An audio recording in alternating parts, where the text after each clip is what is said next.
Welcome, everybody. This is Brainstorming the Human Connection, brought to you by the South Dakota Humanities Council. My name is Lawrence Diggs. I will be the host of this program today and the inquisitor of for this hour. We will be talking about libraries today.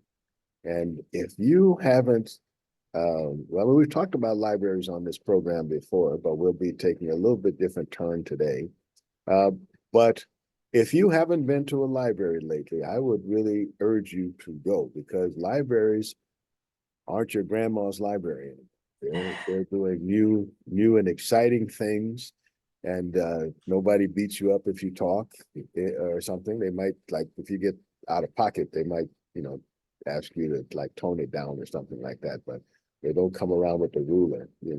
They actually are doing some very important things. But today, we are going to be talking about new books coming into the library. We're going to be exploring what new books are out there. How do we find out about new books? How can we benefit from them? And we're going to be talking about it with Becky Hall, who is the Collections and Systems Librarian out in the West River area. Yeah. Rapid City Public Library. Yeah. So, and I understand you guys have snow out there today. We do. We got a bunch of snow dumped on us last night. So you did. It's been exciting. It's like our second snowfall of the entire winter. Yeah, great. Well, it's wonderful to have you. Yeah.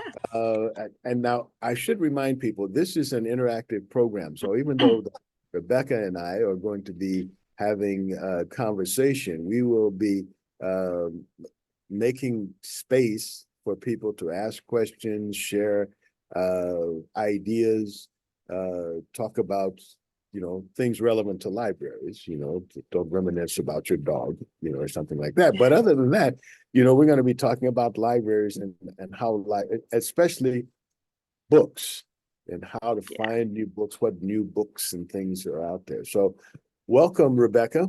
Let's start off by having us have you talk a little bit about who Rebecca is, so we can learn about the wonderful person you are. Yeah, so my name is Becky. I work at the Rapid City Public Library. I've been here for 10 years and kind of moved my way up from just the person who would like check in books up to Collections and Systems Librarian. So I do a lot of work with developing our collections, displaying them, figuring out which new collections to add, stuff like that. So yeah, it's nice to be here. Okay, great. Let's talk about books, especially new books. Okay. So I did put together a list of books that I'm really excited about in 2024. I'm mostly a fantasy and romance reader, so that's what I have a lot of. I do adult fiction selection at the library, so that's the world that I get immersed in a lot. So the first two books I have to talk about are most likely going to be bestsellers, so you might have heard of them before. The first is Funny Story by Emily Henry. Emily Henry is like a huge romance author right now. She's one of like the top names in the romance field. I've read all of her books. They've all been 5-star books for me. In Funny Story, I'll just give like a brief description of each book, if that's okay. Sure, yeah. Yeah, our main character, Daphne, has always loved the way her fiance, Peter, tells their story, from how they first met to how they fell in love. He was just brilliant at telling it, until he realized he was actually in love with Petra, his childhood best friend. So Daphne begins a new story of her life. She moves to Wading Bay, Michigan, and begins working her dream job as a children's librarian, which we love to see it. And she starts looking for a new roommate because, as we all know, librarians, it's not the best paying job out there. And who does she find but the only person who could possibly understand her heartbroken predicament, Petra's ex, Miles. Daphne and Miles are complete opposites. Daphne is very quiet, practical, secretive. Miles is outgoing, loud, and extroverted. But a plan to post deliberately misleading photos of their summer adventures together could lead them to finding out that they fit together much more than either could have initially predicted. So Emily Henry, she's brilliant at what she does. She writes very emotional and heartfelt romances that feel like they weren't ever originally meant to be a romance. Like it feels like her characters are just kind of setting out to understand or develop some aspect of themselves, and romance finds them along the way, which is my favorite type of romance. Um, she is also a huge bookworm. Like Emily Henry is a huge bookworm, so there's a lot of kind of like meta in her books. Like her characters will be like, oh well, if this were a romance novel, this would be this trope. So it's very entertaining to read. And this comes out on April 23rd. Hmm. So it's not out, that book is not out yet. No, none of these books are going to be out yet. So April It- and November tend to be the big publishing months in the year. Hmm. So shortly before summer and then right before Christmas is when all like the big books come out. Okay, all right. Yeah. Is there a reason why it's that time? I assume it's just because you're more likely to buy books for the summer when you have more free time and Christmas presents. Okay. I don't know if that's the official reason, but They probably it's some kind of secret, marketing. yeah, They don't want to tell you what, when, and where, and why, right. because then you might decide to go against their marketing efforts. Yeah. Okay, so you have some more books that you're interested in. Yeah, the next one is The Familiar by Leigh Bardugo. This comes out on April 9th. This features Lucia Cotada, so this is going to be set in Spain. Lucia is a scullery maid for a wealthy patron in the new capital city of Madrid, and she has a talent for magic. Mostly, she just uses her magic to make mundane tasks a little bit simpler. But when her mistress discovers her secret abilities, she finds herself kind of entangled in this web of political intrigue that she's not prepared for. Although initially begins as just kind of a simple amusement for bored nobility, her life takes a perilous turn when she garners the attention of the disgraced secretary to Spain's king, who will stop at nothing to regain the king's favor. Leigh Bardugo's really well known for her Grishaverse books. Shadow and Bone was made a Netflix TV show that was incredibly popular. And then it also contains two duologies.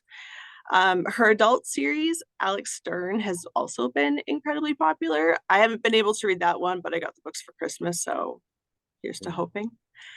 But her specialties lie in morally great characters, lots of political intrigue, and then tying it all together with romance. So it's about as close to my fantasy kryptonite as you're ever going to get. So yeah, I'm really excited for that one. Yeah. So because we have a few of those books that you're going to be talking about. Mm-hmm. So can you tell us about any through threads as far as like romantic fantasies? To me, all romances are fantasies. Yeah. but the romantic fantasies, what are there like through threads that that you notice in that genre of books? I don't know if there's so much as through threads. One thing I really love about not necessarily like romance fantasy, but romance in general is it's the one genre where authors really have to produce new works at an incredibly fast rate. Most romance authors produce 2 to 3 books a year. And so because of this, I feel like romance is the one genre that really is a reflection of the current time and societal values.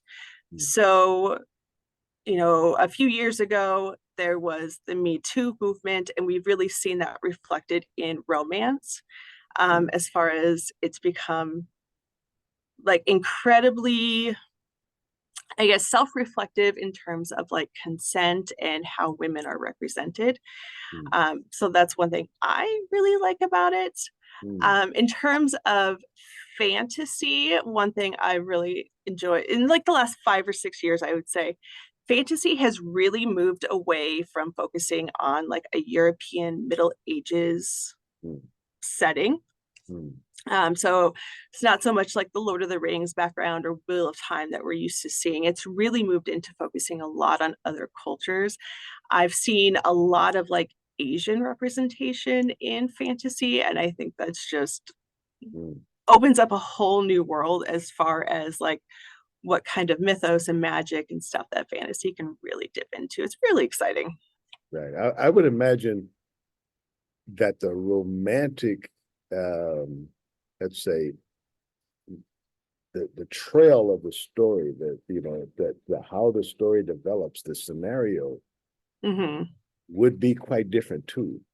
Different Yeah, enough that you would recognize that, oh, American Girl wouldn't have done that. yeah. And we're seeing a lot of like LGBT romances as well, Oh, both in okay. just regular romances, and we're Okay. seeing that represented a lot in fantasy romance as well. Okay. One of the books I have that I sent you, The Lotus Empire by Tasha Suri, which is based in India, Mm. is a epic fantasy trilogy, and at the heart of it is a sapphic romance, which I can't imagine we would have ever seen like 10 years ago. Right. Yeah. Yeah. You say what kind of romance is staffing? Sapphic, so lesbian Oh, romance. Yeah. I was hearing sapphic, and I'm used to hearing sophic, but okay, sapphic. Oh, is it pronounced? I don't know. Okay, it doesn't matter. So I just wanted to make sure I didn't get that wrong. Okay, Yeah. yeah, that would be an interesting, especially for India. You know Hmm. that yeah, you people would have been getting killed for that kind of, Yeah. and maybe it's only published here Yeah, I'm to not avoid sure. killing people. Hmm. Because But yeah, it's a big deal in cultures like that to have that, hmm. especially in a book. You know, Yeah. and I imagine it's always like somebody was writing about it, but like as a Oh no.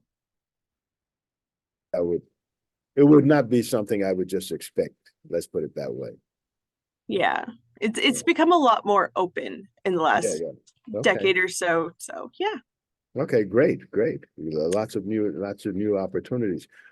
More books that are new that Okay. you're interested. So the next one is The No Girlfriend Rule by Kristen Randall. I actually haven't heard of this author before, so I don't know of anything else they've written, but this is going to be a young adult sapphic romance. It's Mhm. one of those words I've always seen but never heard, so I don't Okay. actually know how it's pronounced. Yeah. But this is going to have a heavy focus on D&D, or SNS as it's called in the book, Secrets and Sorcery. Mm. So in this book, we have Hollis, who isn't looking for a girlfriend. She's just trying to get by. She has anxiety. She's at the start of her senior year in high school, and that's enough for her to worry about. She doesn't need anything else.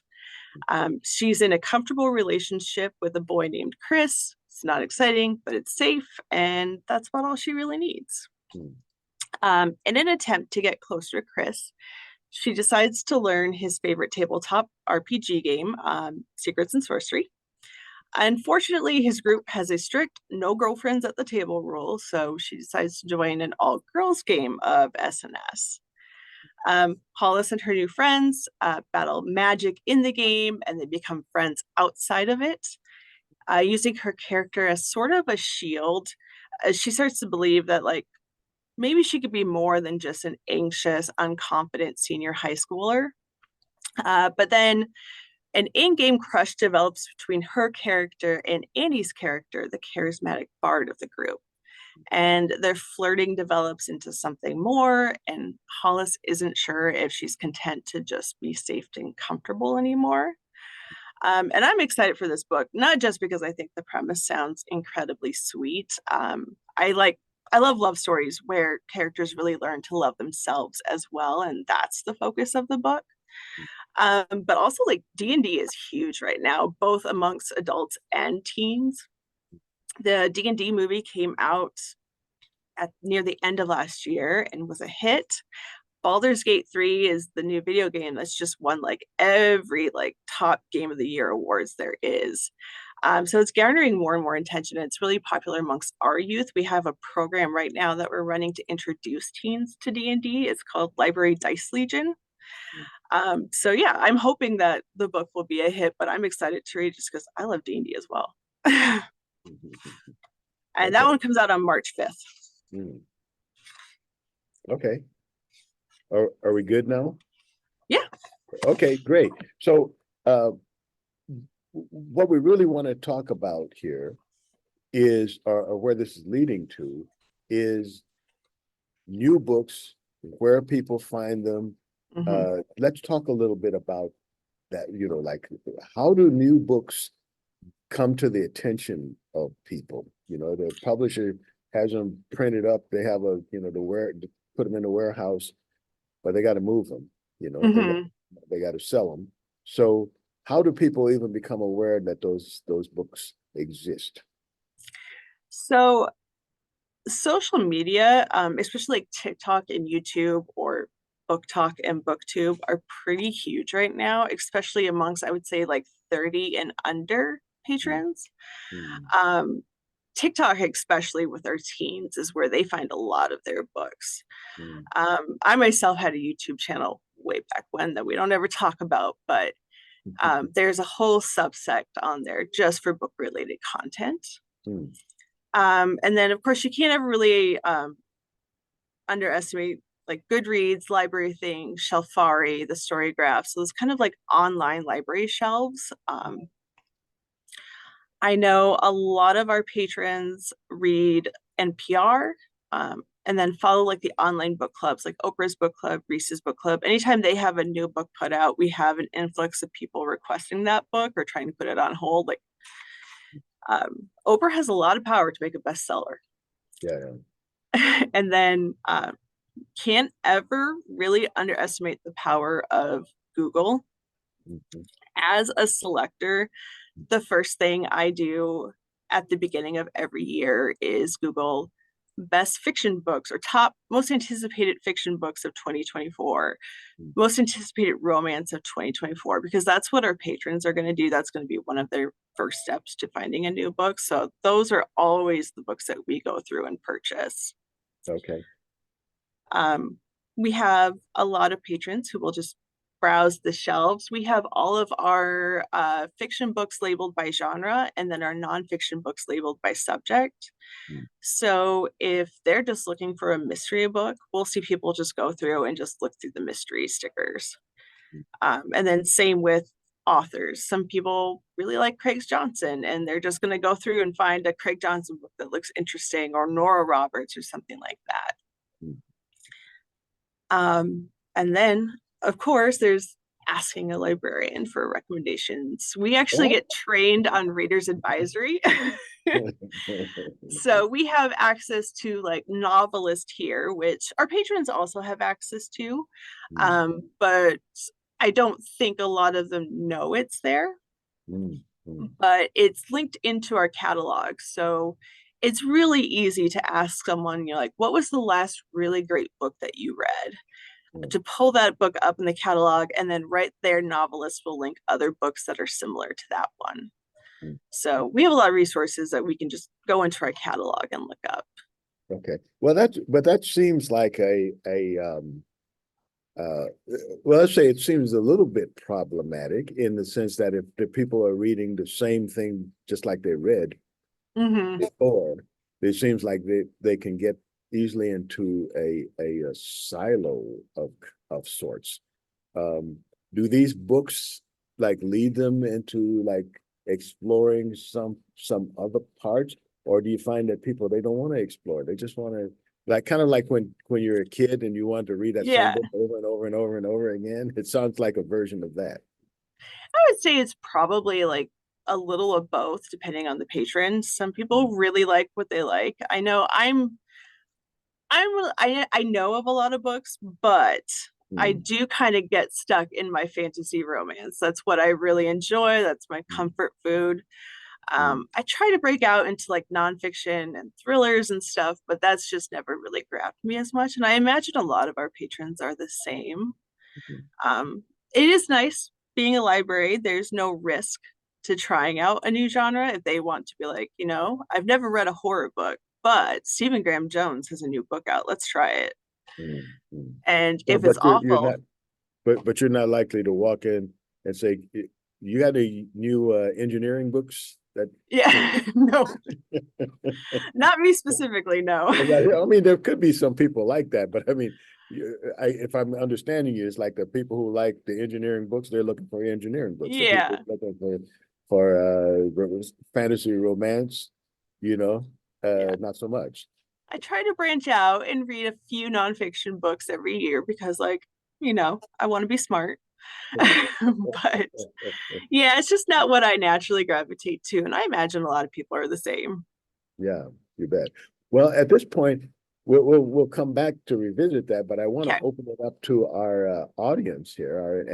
and our esteemed panel, as I like to refer them to, that they have lots of input, or at least we hope to have input. Do you all have any questions or criticisms? No, do you have anything that you would like to say to our guests, or discussion about new books? Any new books that you've discovered? Vicky, you probably have a couple of new books Oh, that. always. Um, I actually didn't know what is D&D, and my other question is, I really don't go to the library much. I'm on my iPad all the time. I get most of my information from there. Um, how does a library normally, how is it stocked? So in these small rural towns where they don't Mhm. have a big space, what do they keep? What comes in? How is it distributed? I know that if you don't have it in your small library, you can get a interstate something book, but I really don't know how they're set up. I just see this massive amount of books, and I Yeah. think, do you get rid of your older books? How many books do you get in a year? Most libraries and stuff like that. Yeah. So D&D is Dungeons and Dragons. Oh, Yeah, just a role hmm. playing game where you use your imagination to create scenarios. It's a lot of Uh-huh. fun. As far as the library goes, we purchase, I want to say, probably close to 2,000 books a month. We are blessed that we get a fairly significant portion of the city's budget. I think more than probably a lot of other rural libraries do. So we're able to purchase a large quantity of books. Um, as far as smaller libraries go, I know they have to be a bit more selective, but a lot of them will have agreements with other libraries in the state. So, for example, we have a reciprocal borrowing agreement with all Pennington County libraries, as well as a like half reciprocal borrowing agreement with other West River libraries. So, Sturgis patrons, Hill City and Keystone can just come right into our library and use their library's card to check out books here. So especially because like a lot of like Sturgis patrons, despite being in Meade County, live closer to us. So it's convenience for them, and then they have access to our books as well as our Overdrive collection. And then other libraries that are West River, such as like Custer and Piedmont and Spearfish, we will send them books upon request. So it's kind of like interlibrary loan, but missing a few steps, and it doesn't cost a bunch of extra money because they don't have to pay shipping. We just use the courier to bring it over. So their patrons all have access to our books as well. I can't say for sure how it works everywhere, but I know a lot of states will have similar agreements where they'll work with in-state libraries to share resources. So, Does that answer your question, Vicky? How many books did you say you get a month? we probably purchase close to 2,000. I would say half of that fiction, half nonfiction. How do you accommodate that within your library? Do you get rid of old books? So we are constantly weeding. Weeding is a very crucial step of being a productive library. our policy is if books haven't circulated for 2 years or longer, they'll get evaluated. And then most likely weeded unless there's like extenuating circumstances, like it's a classic, it's something that will probably show up in like high school courses, or it's part of a series and just for some reason book 17 just never gets checked out. But yeah, we do weed fairly regularly. We probably get rid of close to 1,000 books a month as well. And that keeps the shelves from being overly crowded, helps people find books. It's kind of like weeding your garden. You have to get rid of the stuff that's no longer needed to make sure that the stuff that is really necessary will thrive. Where did those books go when you get rid of them? We will give we have a Friends of the Library agreement. They'll review the books and see if there's any that they can sell. And then those that can sell, those profits get put back to the Friends of the Library, which then gets funneled back into the library and programming and stuff like that. The rest of the books, unfortunately, do get recycled. So I think there's legal agreements. We can't donate them. I think we used to. But yeah, now they unfortunately just get recycled. Burned. Yeah. Yeah. I'm Or not sure what sent. they do with them when they're at the recycling plant, but yeah. Your Amazon box, you know, become. Yep. Okay, anybody else? Questions? Yeah, Sharon. Oh, Go ahead, Sharon. okay. So if you can't donate them to a library, can you adopt a library? And therefore your adopted library would be able to use some of the books that you could provide titles for, that they could pick out what they would need. The reason why I asked that is because when I was growing up, we had this tiny little library that on Main Street. And at that time I was not in school. But there was this tiny little library and I knew how to read. So when I say tiny, it was about the size of most people's bathrooms. Yeah. It was packed to the gills to all the books that you could possibly have. As a sixth grader, I started reading Gone with the Wind. And I was hooked on that library like it was my mother. So the thing I wanted to share here was that I knew the librarian. She also worked in one of the stores there she saw you if you went into the library because it was right on Main Street in Eagle Butte. And if you went in there, she would have somebody cover her and then she'd go in and help us find what we needed. But I packed home more books from that library. I think I probably read most of everything that was in there. But on the other hand, I got to thinking about where I was teaching and how few books were available. And once I became a member of the Oak Lake Writers Society, I was one of the charter people. So it's been over 30 years. Well, it'll be 30 years this year. So the point I was going to say here was that the libraries where I was teaching, Timberlake and Eagle Butte, Fort Yates, the places that I was teaching, there were very few books that were had Native American authors. So I started looking for some of the books that I knew were out there, but I couldn't find them. The reason why I knew about that is because professors in college were the ones who were telling me, have you ever read this? Have you ever read that? I had never even heard about these people. And some of them were my own tribal members, but different reservations. So I got to thinking, well, this is a big black hole. Where are those books? And now that you just tell me that recycling, I couldn't help but laugh because one of the good friends told me, you got to read your South Dakota magazine. Jerry Wilson wrote the most wonderful short story that you will love. It was called Books by the Pound.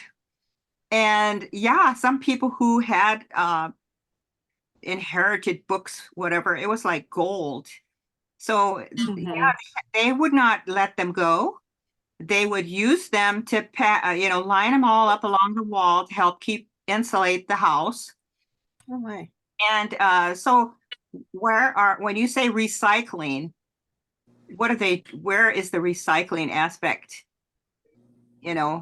Where is that option for a policy change where there is a donate to an adopted library? Question. There was my question. So yeah, I'm going to be blatantly honest and say that is for someone way above my pay grade to make that decision. But as far as like, I've never heard of adopted a library. I've never heard of a program like that. I know like we accept donations, but I'm assuming that's not even close to the same thing as what you're talking about. I will say when I say we weed and recycle books, this is mostly going to be referring to like popular fiction. If we have 5 copies of last year's James Patterson's book, we don't need all 5 of those copies by the time there's no longer a holds list for it. So we are going to discard a few of those copies. We do have a South Dakota collection, which does include within it an entire tribes collection as well, South Dakota tribes. These books are a little bit more precious to us. They're harder to come by. A lot of them are South Dakota specific, South Dakota history specific. Those aren't going to be held to the same weeding criteria as popular fiction. So when we do weeding, like I said, we do take into account like what type of book it is. I don't specifically work in archives or the South Dakota collection. I work exclusively in the adult fiction section. So I'm, weeding old Harlequin romances that haven't circulated in 2 or 3 years. I'm weeding some fantasy, mystery, stuff like that. There's definitely different standards for our rarer books. I don't know if that answers your question or not. Yeah. Well, just Okay, because oh, go ahead. Go ahead, Leniko.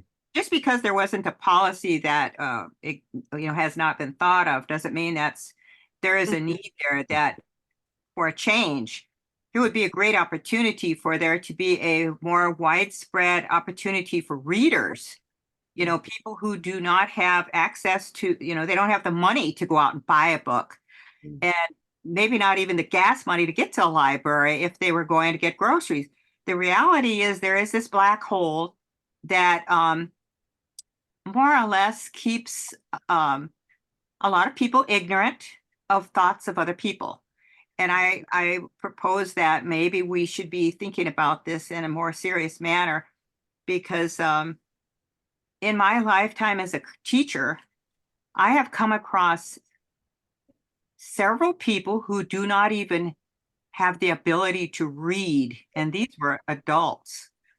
And so when you're thinking about excess in a place where there is affluence to have excess, feed the minds of others would be a good opportunity for that to happen. Just sharing my very advocation type of interest in reading. Yeah. Well, I think what Becky's saying is it's a good idea, but it's maybe something she has to pass up the food chain, because she's not in a position to make that kind of decision.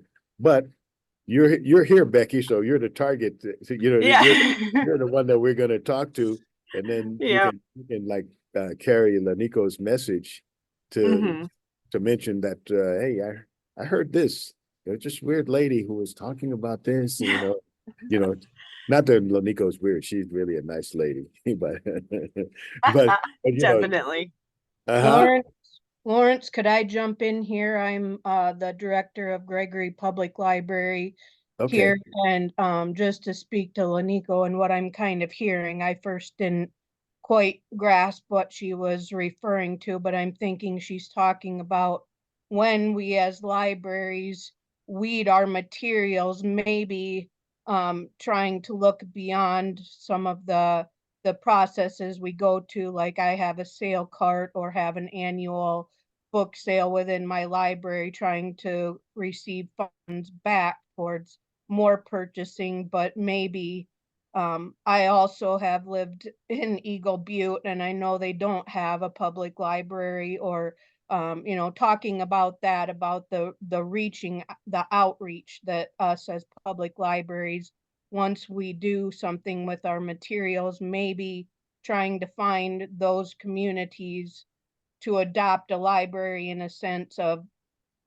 sending our materials or somehow getting it to those communities or those people who don't have access otherwise to them. So I think I'm hearing a little bit of what is being said, and it's making me brainstorm within my own right. But also Rebecca's correct. There are, you know, policy makers, there's library boards, there's the director, there's, you know, your city, there are processes that we have, but hearing this feedback from other people and the communities that don't have the access that some of us do with the budgeting or the donations that come in our areas, that it is a great idea and something to look further into, how us as libraries can also further that and do an outreach project through our materials that we no longer need. So Yeah, yeah. Thank you, Tara. Thank you very much. Yeah, that's what we're about, is trying to find some new ideas to brainstorm about, and then they trickle into being a reality. They go from a comment or a query or a suggestion that someone here talks about, then it gets talked about on, you know, a library meeting, and then from there a policy board, and somebody votes on it, and then suddenly there's an opportunity. You know, so Yeah. we can be more creative. Just because it hasn't been done doesn't mean it can't be done. Mhm. Anyone else have anything else that they want to brainstorm about relative to new books? I Thea? have a question on the South Dakota tribe Oh, okay, go ahead. collection. What is that? So we have a South Dakota collection as a whole thing, and it's divided into like little individual sections. So there's like a Pennington County, Lawrence County, Meade County section, but there's also a tribes. It's basically historical text, text that we can't necessarily like get again. Some of it's very old, but it's information that's been recorded throughout South Dakota's history on South Dakota tribes specifically. I can get you in contact with the person who actually runs that collection. It's not me, unfortunately. There is like, there's newer books as well on it. Anytime there's new information coming out about the history of the tribes or anything like that, we add that to our collection.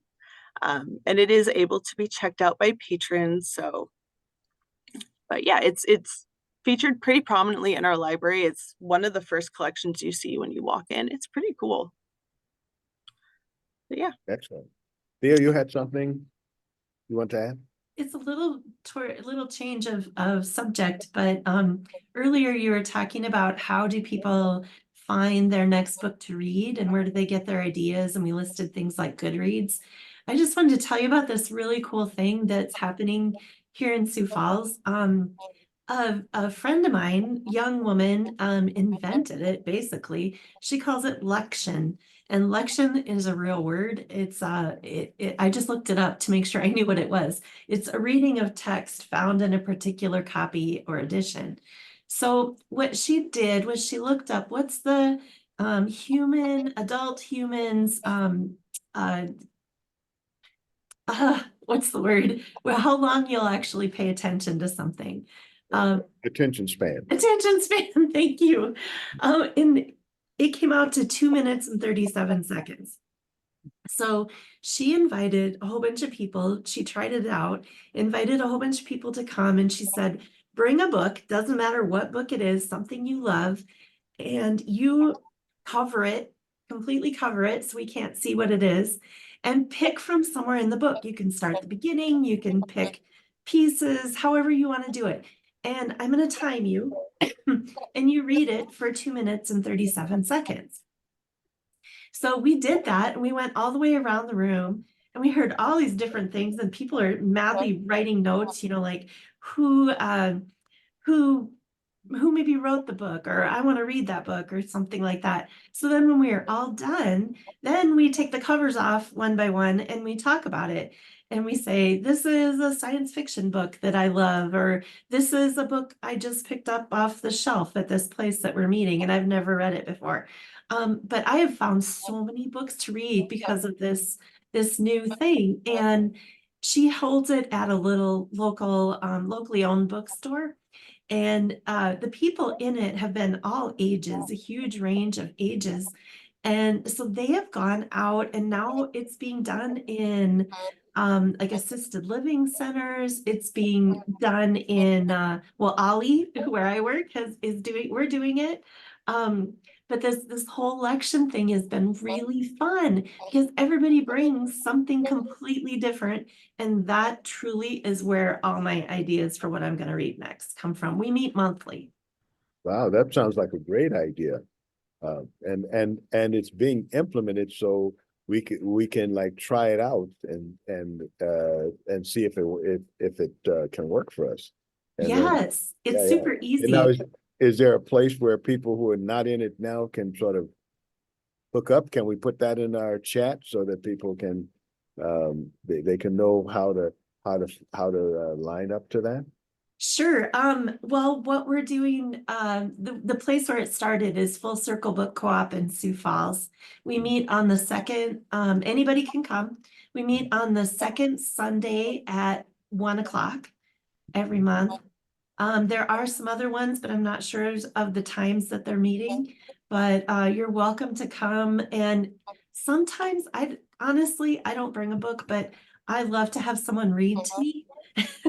I mean, that's just one of your childhood pleasures, right?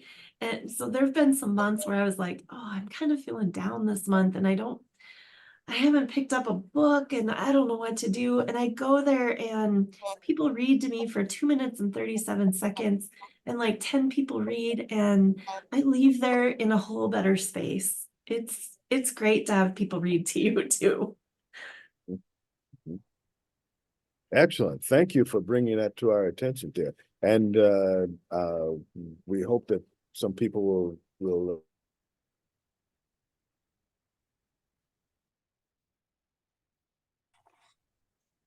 they have a lot of book interest programs there. Everything from poetry to reading books and even like some people who are writing books, book writers, they gather there. So it's a nice coffee house. You will meet some very interesting characters who hang out there. Okay, so you should know they don't have coffee. Oh, that's right. Oh, That's no. right. Yeah. Yeah, Very that's right. rarely do they have coffee. It's you can have a beer there. Yeah. And once in a while they have pop, but you might want to bring your own drink. Bring your own drink. And I think you can still bring your own food too, right? Because they used to have a kitchen, but then they don't anymore. Yeah. they don't have a kitchen anymore. Yeah. Okay, anybody else have anything to add to this conversation before we continue? Betty? You got to turn your mic on though, Betty.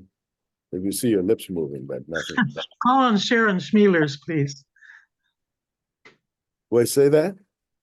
Sharon Schmielers has been trying to get your attention. Oh, I asked her before and I thought she just kind of changed her mind. Okay, Sharon? No, there were two people at the same time. I think it was confusing.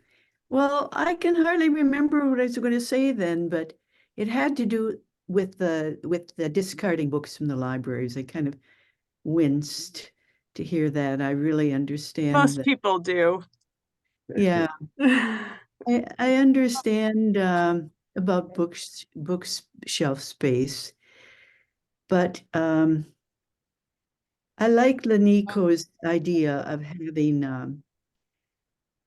an area, whether it's of a particular genre or not, in which the books may not be checked out regularly, but they're very important to the region or to the history of the literature.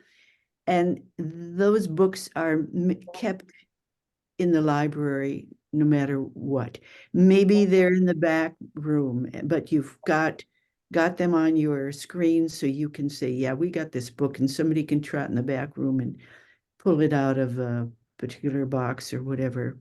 Mhm. I went to my hometown's library because I write some poetry, and I went to the hometown library, and I've been giving them books.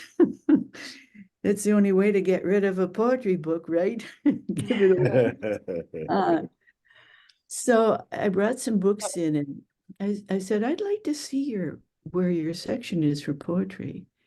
I wanted to see what else is back there. And oh, she said she kind of dissuaded me from going back there and looking. But she told me, well, nobody reads poetry, so we don't have very much. And I thought, if you had it out front or someplace, maybe they would read it. Mhm. Yeah. I know one thing that's hard for us, despite being actually in a fairly large building, is we have next to no storage space. Like there is no in the back room. We have like a couple offices for staff to work at and maybe like do some cataloging and stuff without interruption. But we don't have much in terms of a storage space for books. So what we have is on the floor. So it does complicate things. There was talk about maybe like renting an external building somewhere for storage, but that never came about. You know what else has been tried here is to have little libraries that came up in the feed not long ago. But even in a neighborhood, there would be a kind of a little, like a birdhouse, only much larger. Like the little And free libraries that are popular free these days. library, and you just stick Yeah. your there, and maybe the library would have enough money, or a friend who's a carpenter and could make a little free library book box out in front of libraries, and you just stick your books in there. Yeah.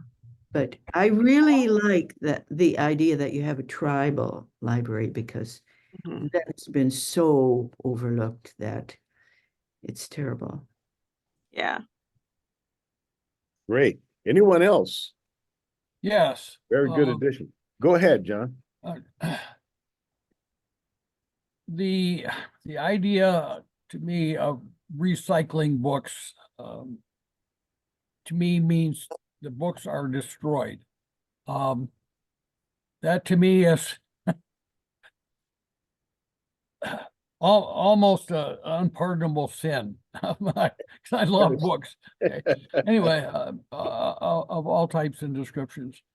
I know that at least once a year, the AAUW has a substantial book sale to raise money for their scholarship programs. And I'm wondering why, rather than recycle these books, that they couldn't be donated to the AAUW. That's one question. The second question that I have is what is the process for deciding what books the library will purchase and what books the library will not purchase? Thank you. Yeah. So as far as donating, again, I don't know how much I'm going to be able to say about that, just because that does go into like politics and legal stuff that's above my head, stuff that's decided by the library board and the library director, of which I am neither. So I don't know if there's any legal reason we can't donate to the AAUW? Yes. Book sale. It's something I can bring up, but that's about as far as I can really take it in my library. As far as criteria for selection and discarding, we do have a collections development criteria or policy.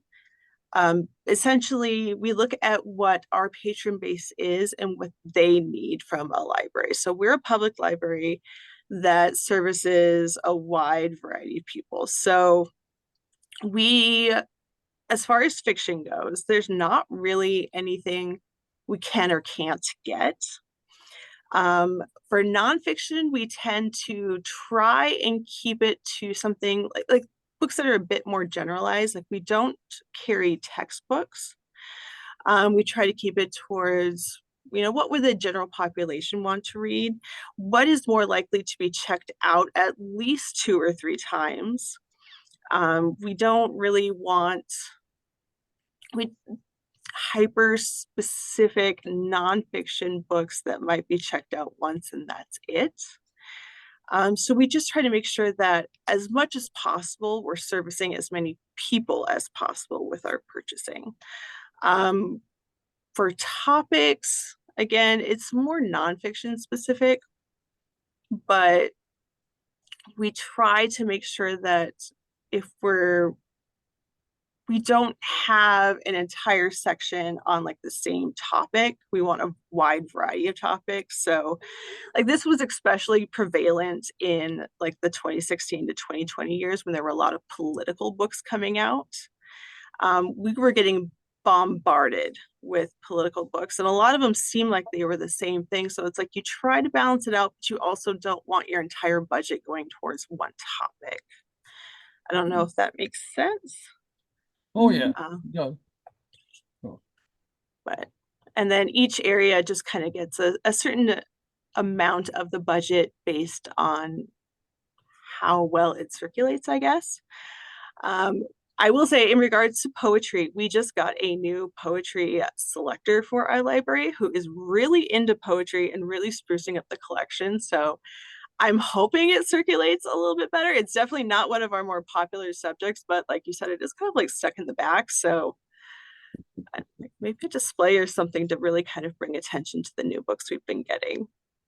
Well, speaking as a person who's on the South Dakota State Poetry Society board, one of the things we're trying to do is to improve that, and to do that, we're going around the state having poetry readings. And I think one of poetry really is one of those kind of things that you really have to hear it. I know a lot of people read poetry, but poetry originally, it was more a thing to be heard. And if we want to just be really technical about it, that's the whole rap industry, and the whole hip hop industry is poetry out loud. I mean, they've been doing it. And when people say, oh, you can't make any money writing poetry, they're crying all the way to the bank. Oh, no. Because they make a lot of money. They make a lot of money. And I think it was one of the poet laureates he said, people will buy poetry if you write poetry they want to read. And that's what hip hop poets, that's what they realized, and they started writing stuff that was relevant to the street. And so people, if you go and look back in history, the Psalms and all of that, the people were, this was before most people could read. So they weren't reading it, they were performing it, and they were performing it with instruments. So rap and hip hop isn't new. It's an antiquarian performance. But that said, we're coming up on the end of our time. I want to make sure if there's anyone else who has something that they wanted to say or a question they wanted to ask, that they have an opportunity to do that before we start winding up, and there are a few more things we were going to cover. Anybody else?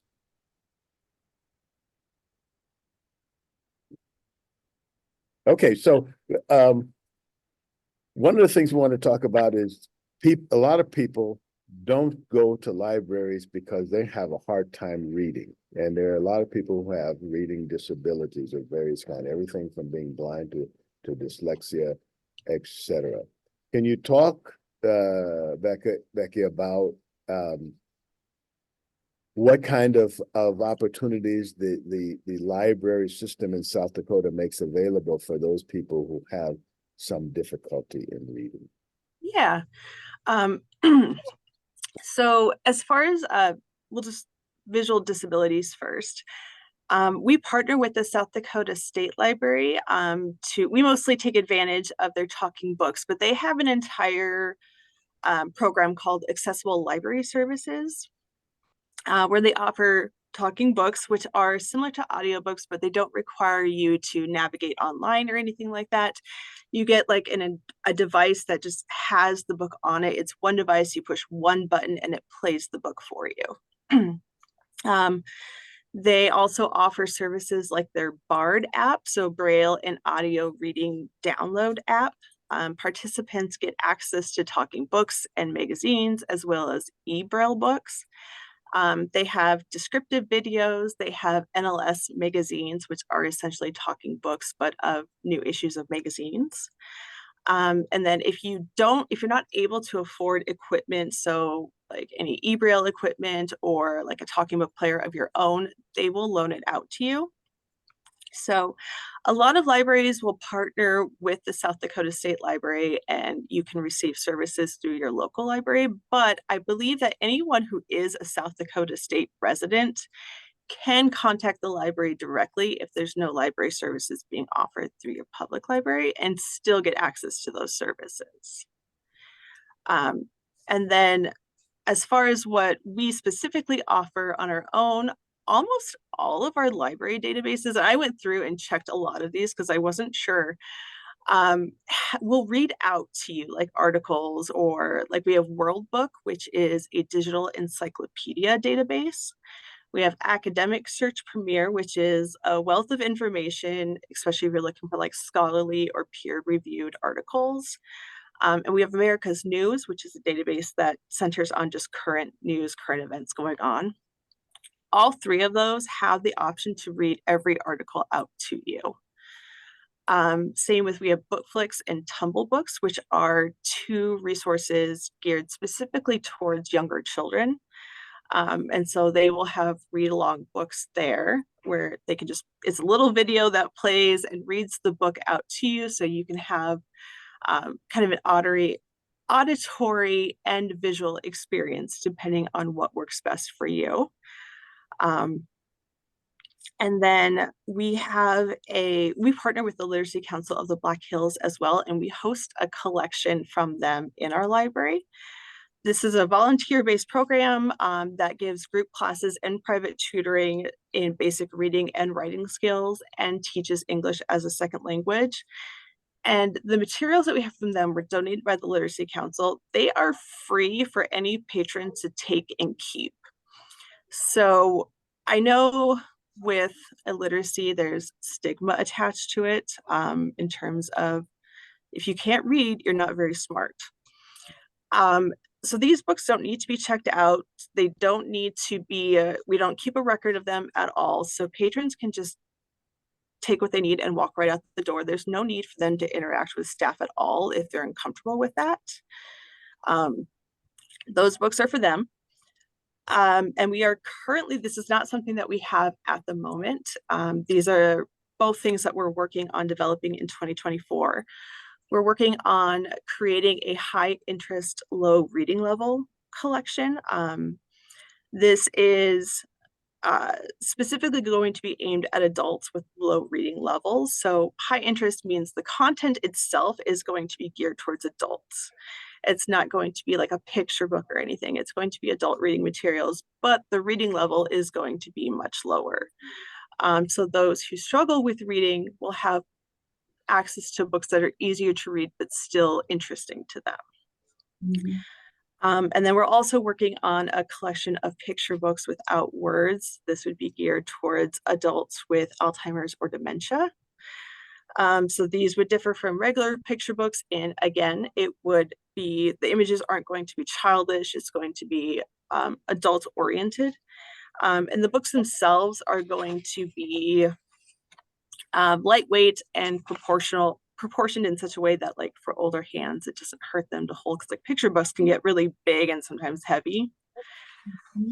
So what we're working on with those should be implemented in 2024. We're just working on how do we want to put them in the library in such a way that it's not like, here's the collection for people who struggle with reading. We want them to be easy to find, but not stigmatizing or anything like that. So we're right at the end of our time, and Mhm. unfortunately, we will have to kind of cut off this discussion, but there's lots more. Always love to have the library people to come on Yeah. because there's so many things that we need to talk about as far as libraries. So we'll continue to be reaching out. This is a recurring topic of interest. Thank you, everyone, for joining us, and we'll be here same time next week, same time, same station, and especially if it's Yes. snowing.